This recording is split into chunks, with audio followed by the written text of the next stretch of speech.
ខ្ញុំអត់ដែលស្នាក់នៅកន្លែងណាមួយបានយូរទេ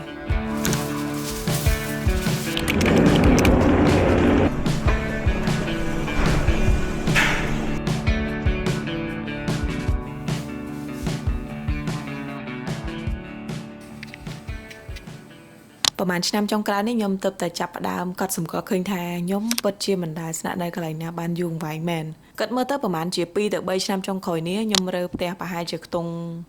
5ទៅ6ដងហើយរាល់ពេលដែលខ្ញុំរើឲ្យបានដាក់នៅក្នុងប្រអប់ម្ដងខ្ញុំតែងតែគិតថានេះប្រហែលជាលើកចុងក្រោយដែលខ្ញុំនឹងរើផ្ទះហើយព្រោះដោយសារតែជីវិតខ្ញុំបច្ចុប្បន្នប្រហែលជាអាចនឹង settle down រស់នៅកន្លែងហ្នឹងមួយកន្លែងហើយមិនផ្លាស់ទីទៅកន្លែងណាទៀតទេអស់ហើយ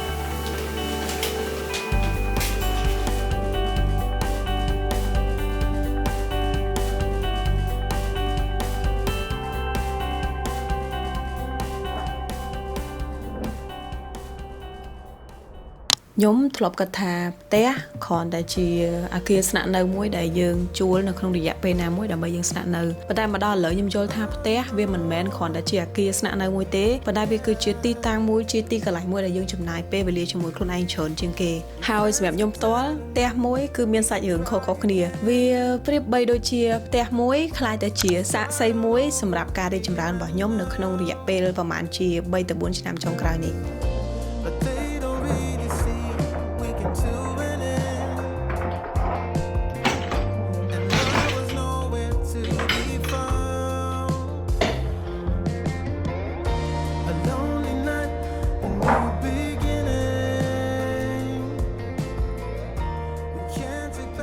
ខ្ញុំចាំបានថាក្នុងរយៈពេលខ្ទង់ជា2ឆ្នាំមុនអញ្ចឹងដែលជាពេលវេលាលើកទី1របស់ខ្ញុំដែលខ្ញុំចេញពី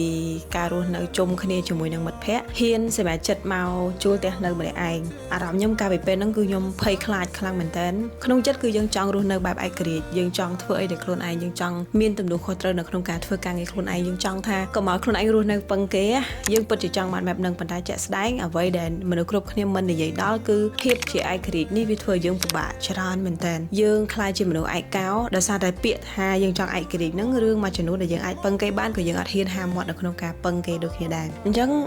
ក្នុងរយៈពេល2ឆ្នាំមុនខ្ញុំចាំអត់ច្បាស់ថារយៈពេលណាអត់ពិតប្រាកដទេតែ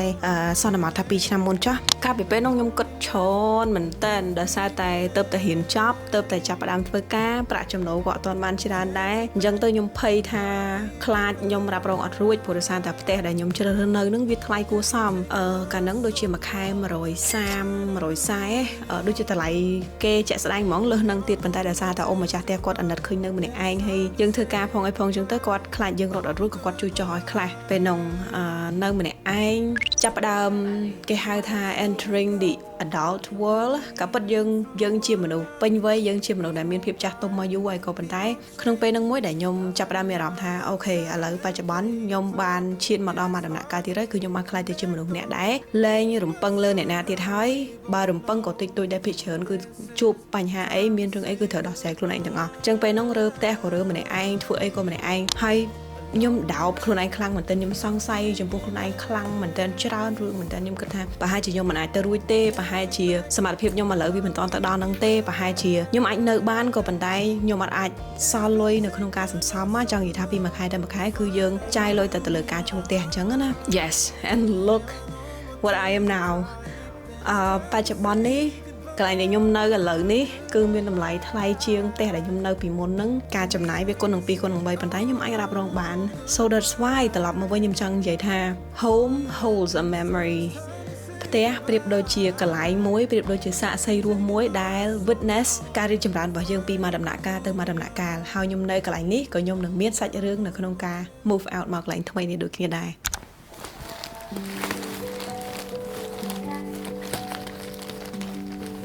នៅពេលដែលខ្ញុំរើពីមួយកន្លែងទៅមួយកន្លែងមិនមែនបានន័យថាខ្ញុំស្អប់ផ្ទះចាស់ខ្ញុំទេប៉ុន្តែនោះគឺតំណាងឲ្យការរីកចម្រើនទៅមុខបន្តបន្ទាប់របស់ខ្ញុំ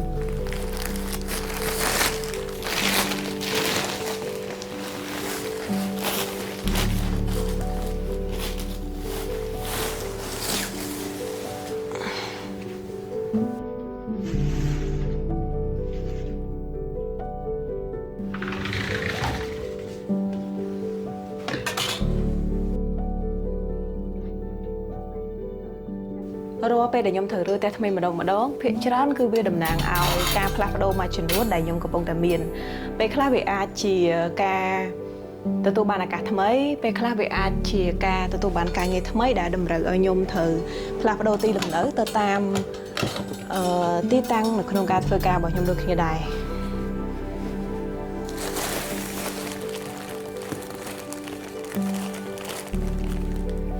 ហើយប្រកាសដែរការផ្លាស់ប្ដូរវាមិនប្រកាសថាវាដឹងតែល្អទាំងអស់ទេមានការរើពេលខ្លះក៏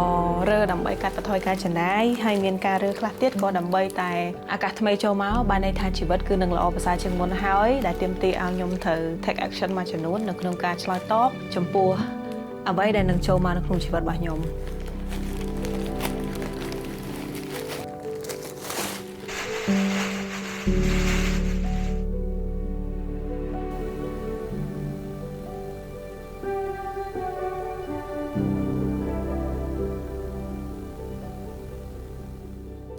ប៉ុន្តែដែលឡែកសម្រាប់ការផ្លាស់ប្ដូរលើកនេះវិញខ្ញុំគិតថាវាមានទាំងរឿងល្អវាមានទាំងរឿងមិនសូវល្អនៅក្នុងនឹងលាយឡំចូលគ្នាក៏ប៉ុន្តែខ្ញុំជ្រើសរើសនៅក្នុងការ take it in a positive way ខ្ញុំគិតថាវាមិនមានអីដែលល្អមិនមានអីដែលអាក្រក់ទេវាគ្រាន់តែជា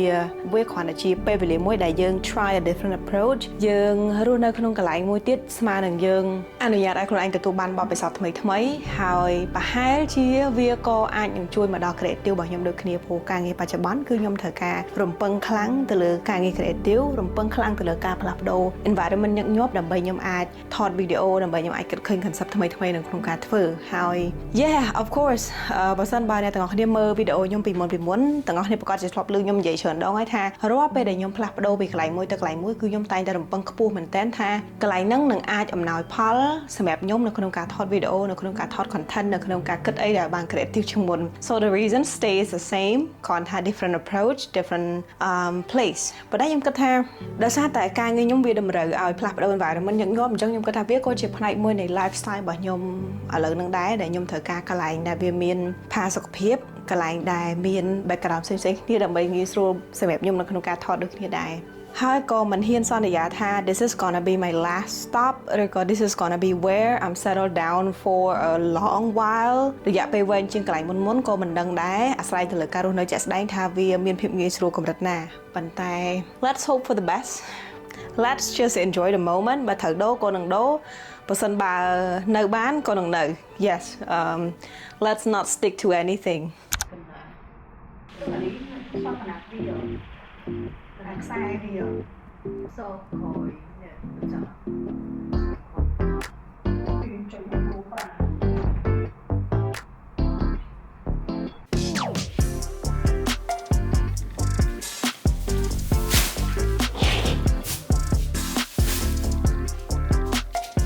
ចំណុចល្អមួយដែលខ្ញុំរៀនបានពីការដែលរើផ្ទះជាញឹកញាប់នេះគឺថា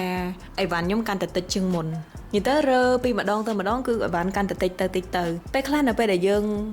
settle down យើងគិតថាយើងនឹងនៅកន្លែងនឹងរហូតហើយអញ្ចឹងការទិញអីវ៉ាន់របស់យើងក៏យើងនឹងទិញយកមកស្តុកទុកចោលច្រើនទាំងដែលអីវ៉ាន់ខ្លះយើងអត់សូវប្រើទេឬក៏អីវ៉ាន់ខ្លះយើងមិនដែលទាំងប៉ះពាល់សោះប៉ុន្តែយើងអត់ដែលនឹកឃើញថាយើងរើអីវ៉ាន់ហ្នឹងដើម្បីបោះចោលទេប៉ុន្តែនៅពេលដែលយើងរើផ្ទះវាជាឱកាសល្អមួយនៅក្នុងការដែលយើងរើអីវ៉ាន់ទាំងអស់អញ្ចឹងនៅពេលដែលរើហ្នឹងអីវ៉ាន់អីក៏មានដែររបស់ខ្លះបាទយើងចាប់ដើមនឹកឃើញថាអូយើងបាត់យូរមែនទែនយើងរកវាអត់ឃើញទេប៉ុន្តែយើងប្រទះភ្នែកឃើញវានៅពេលដែលយើងរើផ្ទះអីវ៉ាន់មួយចំនួនទៀតយើងទើបតែភ្ញាក់ខ្លួនថាក៏ពិតយើងមានអីវ៉ាន់ហ្នឹងតែហេតុអីបានយើងអត់ដែរប្រើអញ្ចឹង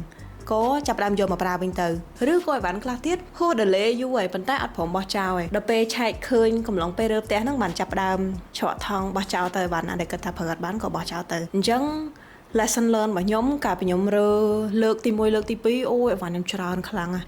ងហើយសុទ្ធតែជាអីវ៉ាន់ដែលខ្ញុំមិនសូវប្រើអីវ៉ាន់ដែលអត់សូវមានប្រយោជន៍នៅក្នុងការប្រើប្រាស់ប្រចាំថ្ងៃអញ្ចឹងកាលពីលើកទី1លើកទី2ហ្នឹងខ្ញុំបានបោះចោលម្ដងបន្តិចអីវ៉ាន់ខ្លះដែលខ្ញុំអាចឲ្យគេបានក៏ខ្ញុំបន្តឲ្យគេប្រើអីវ៉ាន់ខ្លះដែលបោះចោលក៏ព្រោះគិតថាគេប្រើអត់បានក៏បោះចោលទៅមួយចំនួនធំគឺជាសម្ភារៈប្រើប្រាស់ចានឆ្នាំង សម្លៀកបំពាក់ស្បែកជើងអីផ្សេងៗហ្នឹងខ្ញុំគិតថាអ្នកដែលអត់សម្រាប់គេគឺគេមានតម្លៃអញ្ចឹងដល់ពេលយើងគិតថាយើងអត់មាននេះណាយើងអត់មានលុយអត់មានអីជីវិតហឺហាយដូចគេប៉ុន្តែបើនិយាយថាសម្ភារៈវិញគឺយើងទិញមកទុករហូតហ្មងអញ្ចឹងកំឡុងពេលរើផ្ទះហ្នឹងអាចថាជាការដាស់តឿនខ្លួនឯងថាកុំទិញអីវ៉ាន់ច្រើនពេកព្រោះអីវ៉ាន់ច្រើនរើក៏ហត់ដែរហើយម្យ៉ាងទៀតក៏ស្ដាយលុយដូចគ្នាដែរ